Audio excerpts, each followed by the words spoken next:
Hello नमस्कार, आप सभी का मुकेश बैरागी एकेडमी यूट्यूब चैनल में बहुत बहुत स्वागत है। हमारा राजस्थान आरबीएसई बोर्ड की बुक पढ़ रहे थे, कक्षा 8 की भाग 3। इसके अंतर्गत आज का अध्याय है अपना अध्याय 7, जन जागरण एवं सामाजिक सुधार हेतु राजकीय प्रयास।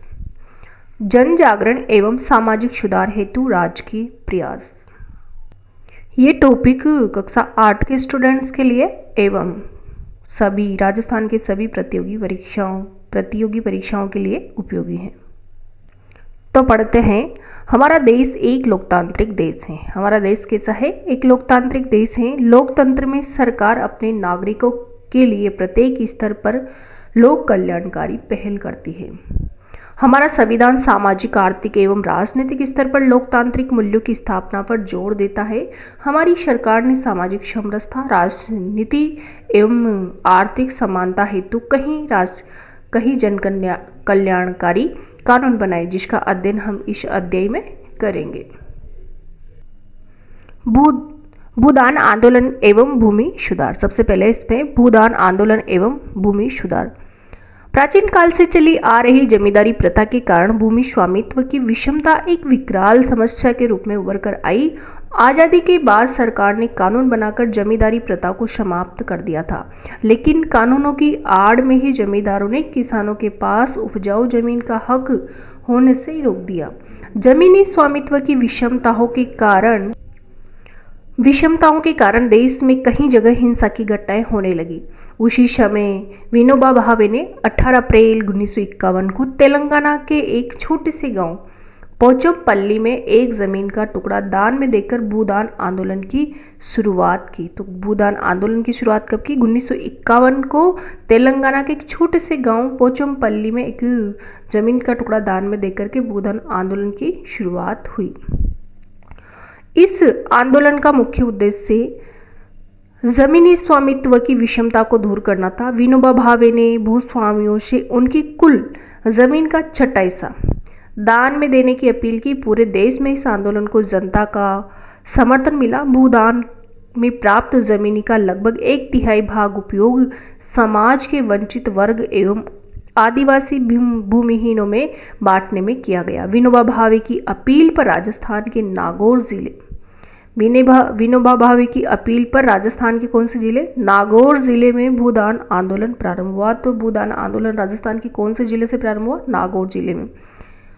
राज्य सरकार ने ग्राम दान अधिनियम 1971 भी पारित किया। तो ग्राम दान अधिनियम कब पारित हुआ? 1971 में राज्य सरकार यानी कि राजस्थान सरकार के द्वारा।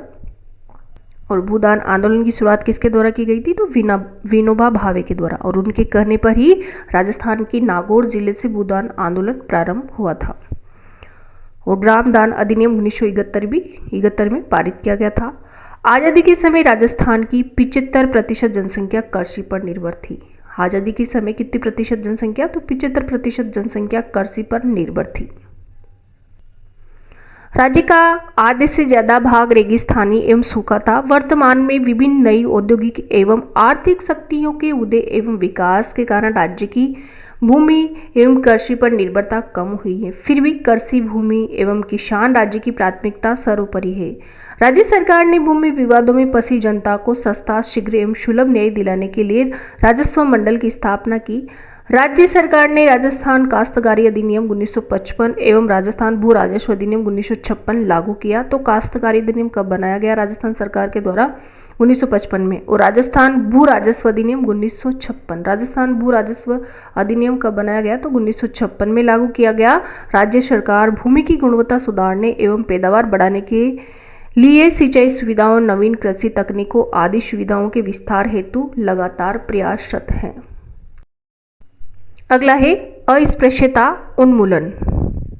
आधुनिक भारत में राजा राम मोहन राय, ज्योतिबा फूले, रामास्वामी नायकर, महात्मा गांधी आदि ने जातिगत भेदभाव और असमानता को दूर करने का प्रयास किया। इसी तरह राजस्थान में भी स्वतंत्रता से पूर्व दयानंद सरस्वती, गोविंद गुरु, मामा बालेश्वर, हरिभाऊ उपाध्याय आदि समाज सुधारकों के नामों का उल्लेख किया जा सकता है, जिन्होंने सामाजिक भेदभाव को दूर करने हेतु प्रभावी प्रयास किए। समानता लोकतंत्र का आधार है। समानता क्या है? लोकतंत्र का आधार है। अतः भारत के प्रत्येक नागरिक को कानून के समक्ष समान माना गया है और सभी को कानून का समान संरक्षण प्राप्त है। अर्थात संविधान के अनुसार राज्य किसी भी व्यक्ति से धर्म, नस्ल, जाति, वर्ण, लिंग या जन्म के आधार पर भेदभाव नहीं करेगा। संविधान के अनुच्छेद 17 में छुआछूत, अस्पृश्यता का दंडनीय अपराध घोषित किया गया है। कौन से अनुच्छेद में? तो अनुच्छेद 17 में छुआछूत, अस्पृश्यता का दंडनीय अपराध घोषित किया गया है। अस्पृश्यता उन्मूलन के लिए भारत सरकार ने नागरिक अधिकार संरक्षण अधिनियम 1955 लागू किया। अस्पृश्यता उन्मूलन के लिए भारत सरकार ने नागरिक अधिकार संरक्षण अधिनियम कब लागू किया? तो 1955 में लागू किया। राजस्थान सरकार ने भी अस्पृश्यता अधिनियम 1955 को अपने यहाँ प्रभावशाली रूप में से लागू किया। इसी तहत राजस्थान सरकार में केंद्र सरकार द्वारा अनुसूचित जाति जनजाति अत्याचार निरोधक कानून 1989, अनुसूचित जाति जनजाति अत्याचार निरोधक कानून 1989 को भी शक्ति से लागू किया, जिसमें दलितों के आर्थिक अधिकारों के संरक्षण हेतु विशेषकर उनकी जमीन पर अतिक्रमण करने वाले तथा उच्च वर्ग के लोगों द्वारा निजी जमीन से बेदखल करने वाले लोगों के खिलाफ कार्रवाई का प्रावधान है। वर्तमान में सामाजिक न्याय एवं अधिकारिता विभाग मुख्यतः शिक्षा, सामाजिक आर्थिक विकास, अनुसूचित जाति जनजाति, आर्थिक पिछड़ा वर्ग, अन्य पिछड़ा वर्ग, महिलाओं, बच्चों आदि के कल्याण के कार्य करता है। अगला है महिला शिक्षा एवं महिला सशक्तिकरण। महिला शिक्षा एवं महिला सशक्तिकरण। पंडित जवाहरलाल नेहरू ने कहा था कि आप किसी भी राष्ट्र में महिलाओं की स्थिति को देखकर उस राष्ट्र की हालत बता सकते हैं। आप किसी भी राष्ट्र में महिलाओं की स्थिति को देखकर क्या कर सकते हैं? उस राष्ट्र की हालत बता सकते हैं। किसने कहा था? तो पंडित जवाहरलाल नेहरू ने कहा था। राजस्थान के संदर्भ में पंडित नेहरू का ये कथन बहुत ही प्रासंगिक हो जाता है कि यहाँ के इतिहास में कहीं वीर महिलाओं की गाथाएं देखने को मिलती है, फिर भी राजस्थान के समाज में पितृसत्तात्मक मानसिकता, व्यवहार, रूढ़िगत मान्यताओं के चलते महिलाओं की स्थिति बहुत ही विचारणीय रही है। लिंगानुपात, साक्षरता, स्वास्थ्य, रोजगार आदि क्षेत्रों में राजस्थान की महिलाओं की स्थिति संतोषजनक नहीं थी। इसलिए महिलाओं की स्थिति को सुधारना हमारी सरकार के लिए एक बड़ी चुनौती है। स्वतंत्रता के समय देश में महिला साक्षरता दर बहुत कम थी। स्वतंत्रता के बाद से ही विभिन्न प्रोत्साहन योजनाओं के माध्यम से महिला शिक्षा को बढ़ावा दिया गया, जिसके परिणाम स्वरूप जनगणना 2011 के आंकड़ों के अनुसार राजस्थान में महिला साक्षरता 52.12% है, जो सन 1951 में मात्र 2.51% थी। अगर महिला साक्षरता की बात करें तो 1951 में कितनी थी? मात्र 2.51% थी और 2011 की जनगणना के अनुसार कितनी हो गई है? साक्षरता 52.12% हो गई। महिलाओं का विकास और सशक्तिकरण राज्य सरकार की प्राथमिकता में रहे हैं। सामाजिक और आर्थिक विकास की सभी धाराओं में महिलाओं की भूमिका को प्रोत्साहित करने के प्रयास सरकार द्वारा निरंतर किए जा रहे हैं। महिला सशक्तिकरण के लिए राज्य सरकार के प्रमुख प्रयास। राज्य महिला आयोग राज्य सरकार ने 15 मई 1999 को राजस्थान राज्य महिला आयोग का गठन किया गया। राजस्थान महिला आयोग का गठन कब किया गया? 15 मई 1999। यह महिलाओं के प्रति अनुचित व्यवहार की जांच, राज्य लोक सेवाओं में महिलाओं के प्रति भेदभाव दूर करना तथा महिलाओं की दशा में सुधार की दृष्टि से प्रभावी कदम उठाता है। आयोग जनता से सीधी सुनवाई, जन संवाद, शिकायत तथा समाचार पत्रों में प्रकाशित समाचारों पर संज्ञान के आधार पर कार्यवाही करता है। राज्य महिला आयोग में एक अध्यक्ष एवं 3 सदस्य होते हैं। अध्यक्ष का कार्यकाल 3 वर्ष का होता है। राज्य महिला आयोग में कितने सदस्य होते हैं? तो राज्य महिला आयोग में एक अध्यक्ष होते हैं और 3 सदस्य होते हैं। एक अध्यक्ष और 3 सदस्य और कार्यकाल, राज्य महिला आयोग का कार्यकाल 3 वर्ष का कार्यकाल होता है।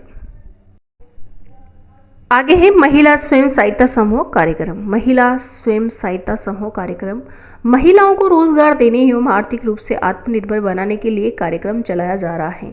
इसमें 10 से 20 महिलाएं स्वयं अपने निर्णय लेकर एक समूह बनाती है। कितनी महिलाएं? तो 10 से 20 महिलाएं निर्णय लेकर अपना एक समूह बनाती है और अपनी छोटी छोटी बचत के माध्यम से स्वावलंबन की प्रवृत्तियां विकसित करती है और स्वरोजगार की राह पर आगे बढ़ती है। इन समूहों द्वारा निर्मित उत्पादों की बिक्री के लिए सरकार अवसर उपलब्ध कराती है। महिला घरेलू हिंसा निरोधक अधिनियम 2005। महिला घरेलू हिंसा निरोधक अधिनियम कब पारित किया गया? तो 2005 में पारित किया गया। कब? 2005। महिला घरेलू हिंसा निरोधक अधिनियम 2005 महिलाओं को घरेलू हिंसा से संरक्षण और तुरंत राहत देने के उद्देश्य से भारत सरकार द्वारा ये अधिनियम लागू किया गया। इस अधिनियम में घरेलू हिंसा को व्यापक रूप से परिभाषित किया गया है। राजस्थान में इस अधिनियम के तहत महिला एवं बाल विकास विभाग के सभी निदेशकों, बाल विकास परियोजना अधिकारियों, प्रचेताओं को शिक्षण अधिकारी नियुक्त किया गया है। राज्य के सभी अस्पतालों, प्राथमिक स्वास्थ्य केंद्रों, सामुदायिक स्वास्थ्य केंद्रों को चिकित्सा सुविधा के रूप में अधिकृत किया गया है। आगे है राजीव गांधी किशोरी सशक्तिकरण योजना सबला। पुराना शॉर्ट रूप क्या है इसका? सबला। राजीव गांधी किशोरी सशक्तिकरण योजना सबला। सबला योजना के अंतर्गत किशोरियों के पोषण, स्वास्थ्य के स्तर को सुधारने, साक्षरता, कौशल विकास तथा सामाजिक मुद्दों पर बेहतर समझ विकसित करने का प्रयास किया जाता है। ये योजना 11 से 18 वर्ष के विद्यालय न जाने वाली अथवा बीच में विद्यालय छोड़ देने वाली किशोरी बालिकाओं के लिए संचालित की जा रही है। अगला है बेटी बचाओ बेटी पढ़ाओ कार्यक्रम। बेटी बचाओ बेटी पढ़ाओ की शुरुआत कब हुई थी? तो 2015 में हुई थी। बेटी बचाओ बेटी पढ़ाओ की शुरुआत कब हुई थी? 2015 में। देश भर के घटते बाल लिंगानुपात को ध्यान में रखकर की गई थी। यह महिला और बाल विकास मंत्रालय, स्वास्थ्य एवं परिवार कल्याण मंत्रालय तथा मानव संसाधन मंत्रालय की संयुक्त पहल है। किस की? तो महिला एवं बाल विकास मंत्रालय की, स्वास्थ्य एवं परिवार कल्याण मंत्रालय और मानव संसाधन मंत्रालय की संयुक्त पहलें हैं। इसके तहत कन्या भ्रूण हत्या रोकने, विद्यालयों में लड़कियों की संख्या बढ़ाने, विद्यालय छोड़ने वालों की संख्या को कम करने, शिक्षा के अधिकार के नियमों को लागू करने और लड़कियों के लिए शौचालय निर्माण में वृद्धि करने जैसे उद्देश्य निर्धारित किए गए हैं। महिला सशक्तिकरण के लिए कुछ अन्य महत्वपूर्ण कानून भी विद्यमान है, जैसे हिंदू उत्तराधिकार दत्तक ग्रहण एवं संरक्षण अधिनियम 1956। हिंदू उत्तराधिकार दत्तक ग्रहण एवं संरक्षण अधिनियम कब बनाया गया? तो 1956 में, और इसका संशोधन 2005 में किया गया। दहेज निषेध अधिनियम 1961। दहेज निषेध अधिनियम कब बनाया गया? 1961 ईस्वी में। बाल विवाह निषेध अधिनियम 1929। बाल विवाह निषेध अधिनियम कब बनाया? 1929 में, और इस पर संशोधन 1978 में और 2006 में 2 बार किया गया। बाल विवाह निषेध अधिनियम 1929 में और संशोधन कब किया गया? 1978 में और 2006 में संशोधन किया गया। आगे है मतदान प्रक्रिया। मतदान प्रक्रिया विद्यालय में बाल संसद के चुनाव होते भी हैं। सभी विद्यार्थी मत पत्र पर निशान लगाकर अपनी पसंद की कक्षा प्रतिनिधि का समर्थन करते हैं तथा तभी गीता क्या करती है? पूछती है कि गुरुजी क्या विधानसभा एवं लोकसभा के लिए भी प्रतिनिधियों का चुनाव इसी तरह से किया जाता है? तो अधिकांश चुनाव में इलेक्ट्रॉनिक वोटिंग मशीन ईवीएम का प्रयोग किया जाता है। तो गुरुजी बताते हैं कि अधिकांश चुनाव में क्या होता है? इलेक्ट्रॉनिक वोटिंग मशीन ईवीएम का प्रयोग किया जाता है। ईवीएम के प्रयोग में मतपत्र पर मोहर लगाने के स्थान पर मशीन का बटन दबाकर अपने पसंद के उम्मीदवारों को वोट दिया जाता है। यानी कि ईवीएम के प्रयोग में मतदान पर मोहर लगाने के स्थान पर मशीन का बटन दबाकर अपने पसंद के उम्मीदवार को वोट दिया जाता है। एक ईवीएम द्वारा अधिकतम 16 उम्मीदवारों को, एक ईवीएम द्वारा अधिकतम कितने उम्मीदवारों को? तो 16 उम्मीदवारों को वोट दिया जा सकता है।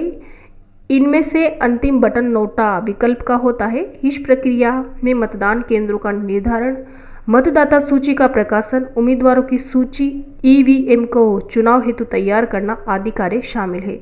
प्रत्येक मतदान केंद्र के लिए जिला निर्वाचन अधिकारी कलेक्टर द्वारा एक मतदान दल का गठन किया जाता है।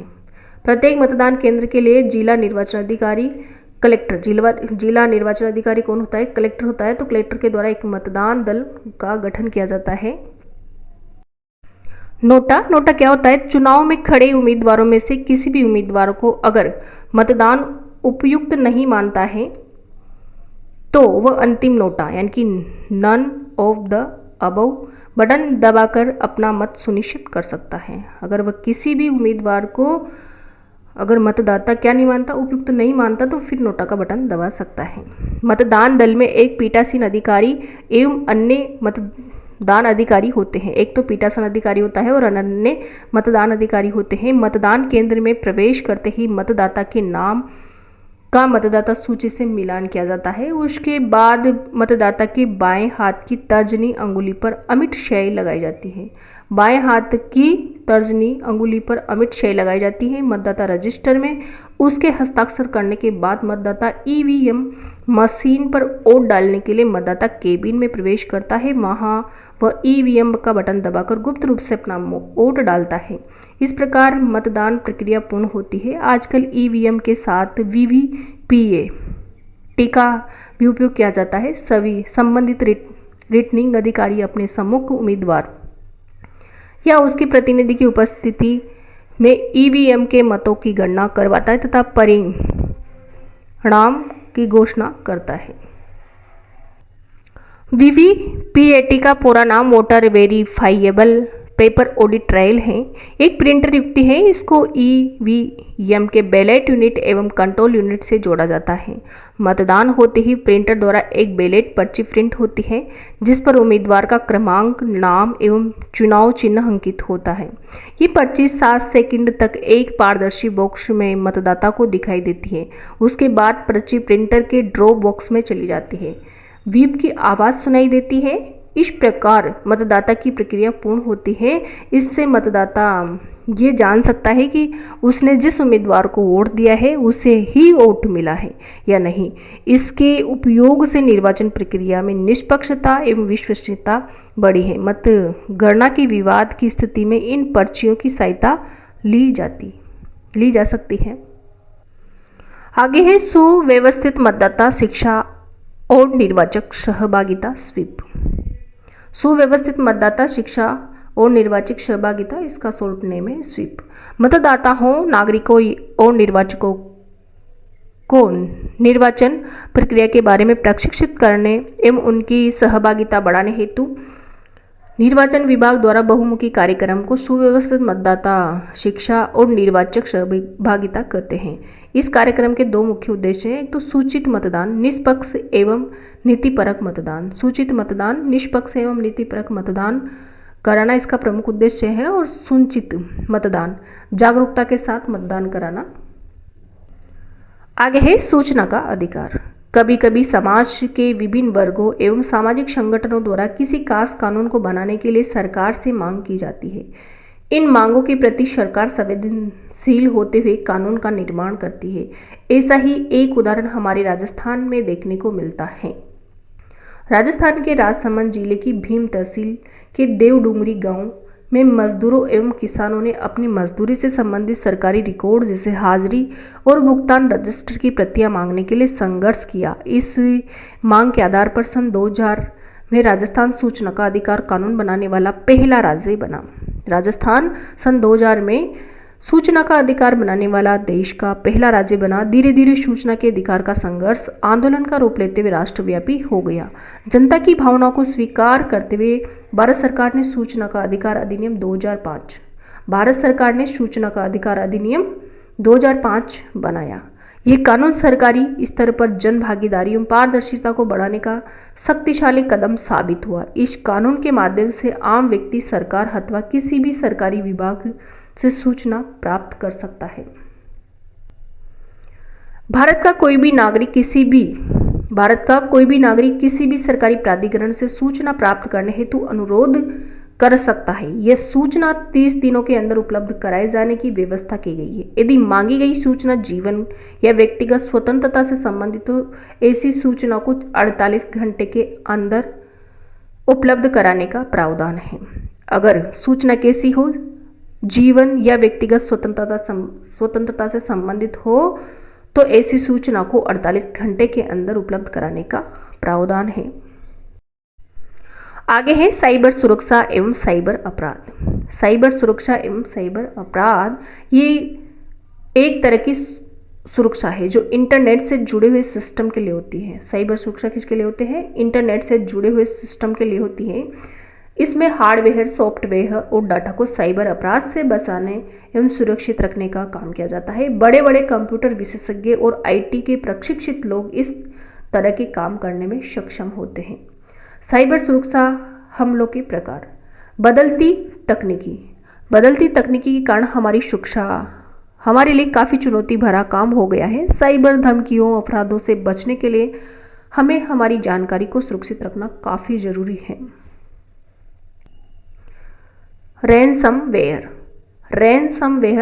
यह एक तरह का वायरस होता है। रैनसमवेयर क्या होता है? एक तरह का वायरस होता है जो कि अपराधी द्वारा लोगों के कंप्यूटर और सिस्टम में हमला करके फाइलों को नुकसान पहुंचाता है। किसमें हमला करता है? रैनसमवेयर कंप्यूटर और सिस्टम में हमला करता है, फाइलों को नुकसान पहुंचाता है। फिर उसके बाद अपराधी कंप्यूटर या सिस्टम के मालिक से राशि वसूलता है और तभी उसके सिस्टम को छोड़ता है।